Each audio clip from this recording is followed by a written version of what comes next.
bodybuilding fans, we're here at Venice Beach, the mecca of bodybuilding. You never know who you're going to run into, and guess who I ran into but IFBB pro Jenny Lynn. Jenny, welcome to the Fit Show. Thank you very much. How are you doing these days? I'm doing great. I have 3 weeks out from the Olympia, so. 3 weeks. We are 3 weeks out. We are DEFCON 3. Exactly. Now, Jenny, I know you live in Northern California. What brings you down to Southern California? I come down generally every 2 weeks to train with Charles Glass. So I came down last night. I did a photo shoot yesterday afternoon, and then this morning I'm going to train with Charles. So fly on home. So you're already doing photo shoots and everything leading up to the Olympia. Yeah, try to get as much done prior to so that, you know, the week after is not too slammed. Now, is that a matter of necessity, or is it just one of those things where it helps you get in shape so you don't mind doing them before? I know a lot of the guys are a little tricky when it comes to doing shoots before the show. Right. No, I mean, a lot of times even magazines don't want us as hard as we are on the stage. So a month prior to, we're kind of in good shape, but not quite that hard yet. So for magazines, generally like the whole month prior to is pretty filled with shoots. Now, do you find that it helps you in your training, or is this just kind of a big pain in the ass because you're trying to train, you're trying to get your meals, and you have to do a photo shoot? No stranger to photo shoots myself. I know they can be very long and tenuous. Right. It's kind of a necessary evil, you know? I mean, it's fun, but yeah, it definitely takes some time out of your training. So you have to schedule it appropriately. So. Jenny, we're 3 weeks out of the Olympia. You've been no stranger to the Olympia stage. You've been runner up the last 2 years, winner of 3 Arnold Classics. You could have been winner of 4 Arnold Classics, but something took a little right turn along the way here this past year, Jenny. Can you tell us about that? I got the stomach flu the day before the show. So I dieted for 3 months for the show, and then sadly enough, about 24 hours before the show, I just got sick. I had a 103-degree fever and couldn't barely stand, so.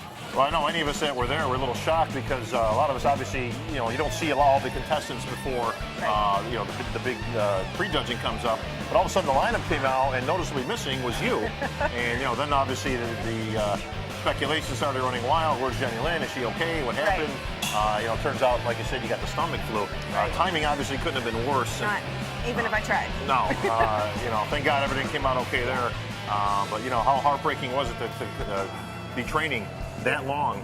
You know, 3 months of your life, shoots, everything, right up into the day. I mean, literally 24 hours out, and, you know, you get ill. It was devastating to sit there out my hotel window and look down and go, I should be competing down there.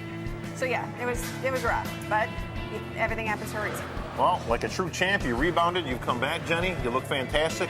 Again, we're 3 weeks out. Obviously, you've take runner-up in the last 2 Olympias to Devana, to the same girl. Is there anything you can do in your training or in your preparations that you can actually, you know, get past her into that winner's circle? Or is it just something where it's just one body type against another?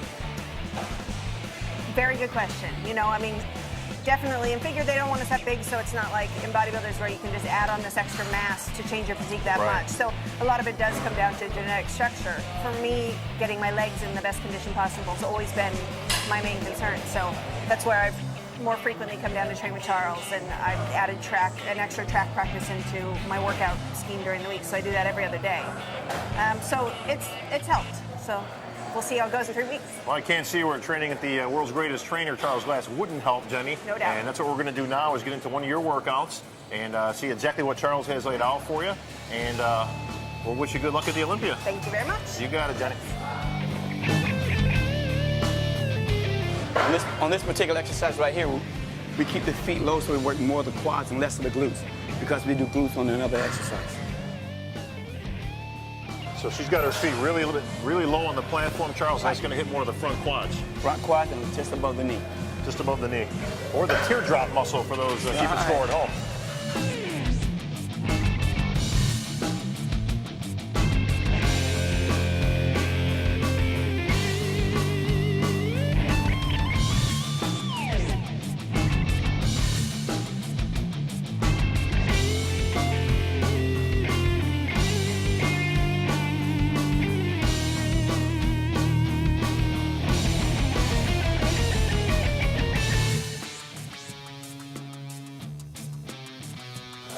Charles, I noticed you're using a very fast pace on this routine. Is that by design, I assume? Pretty much. She's a figure girl. We're not trying to get her big and hard and muscular. We want her nice and tight. So we're trying to keep everything real nice and fast, so when she does cardio afterwards, it's a lot less to burn. Gotcha.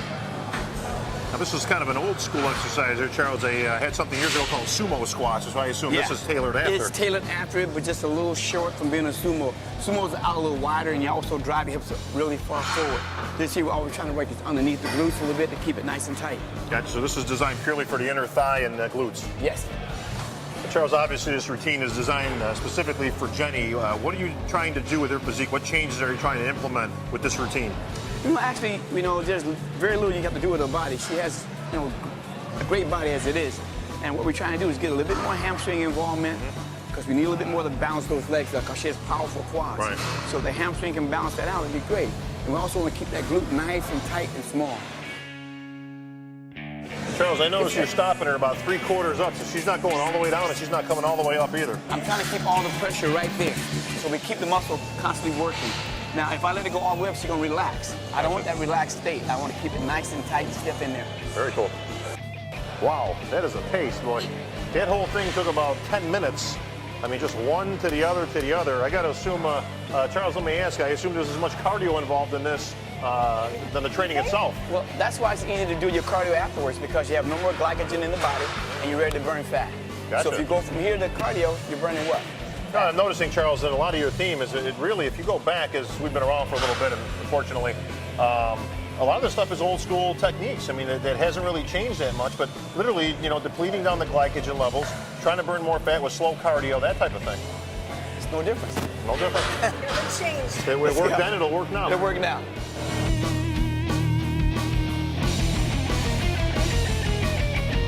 Okay, Charles, what do we have here? Obviously a horizontal press. I see her legs are really extreme now, toes really out there. Yes. This is really more reminiscent even from the other one. Right. As a sumo. Well, this is pretty much like a sumo, because now you notice her hips are coming up into the push.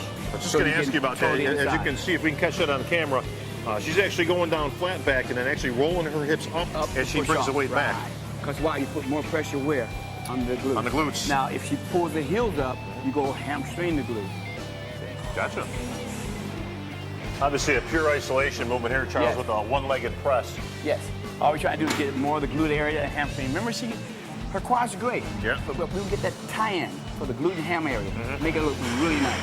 Good separation of the Yeah, Jenny's known she's got really nice thighs, but like I say, very powerful, but you need to complement that by making a hamstring match the front. It has to match it. Otherwise, you have a set of great quads. Right. Not leg. But not a complete physique. There you go. Push up. Right there. Don't turn the hips out. Keep it in. Now go. Right there. That's it. Right there. Perfect. That's it. Good. Don't try to go too high. Keep it on the glute.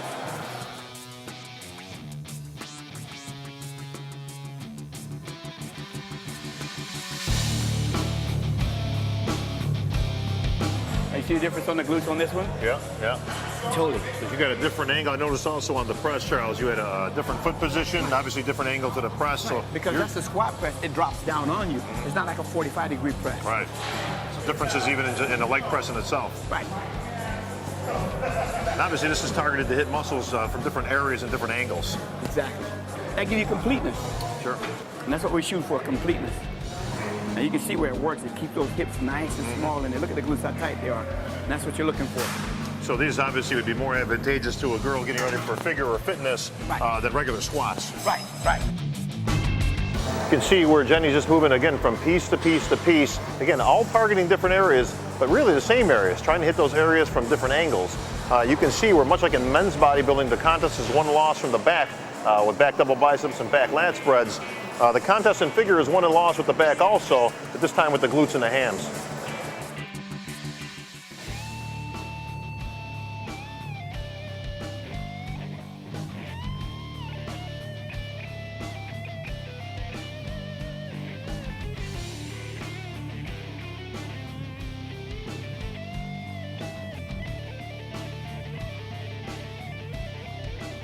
Well, Jenny, I gotta say, that was one hell of a workout. For anybody who's watching this at home, for the bodybuilders out there who think you figure girls, all you do is go out there and do quarter turns nice. You can see there's a little bit more involved in that. There's a lot more involved.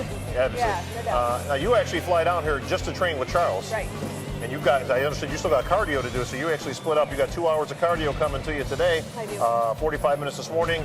You're obviously going to finish that up tonight. I'll finish up my last hour, 15 tonight. Generally, when I'm not coming down to train with Charles, then I'll do 45 minutes in the morning, half an hour after I train, and then another 45 minutes at night. So Today I'll do something. the bulk of it tonight. Well, I'll tell you what, if work ethic is the key to success, I believe we have a new Miss Olympia in Lumen Large here, Charles. Put it this way, she better be on the game. Don't bring a V game this time, bring the A game. Got to bring the A game. You got it. Well, Charles, thank you all for your help here. Oh, thank you. Jenny, best of luck to you. There's no question in my mind. You will be at your A game at the Olympia. Don't be surprised if you see the new Miss Olympia crowned, and it's Jenny Lynn.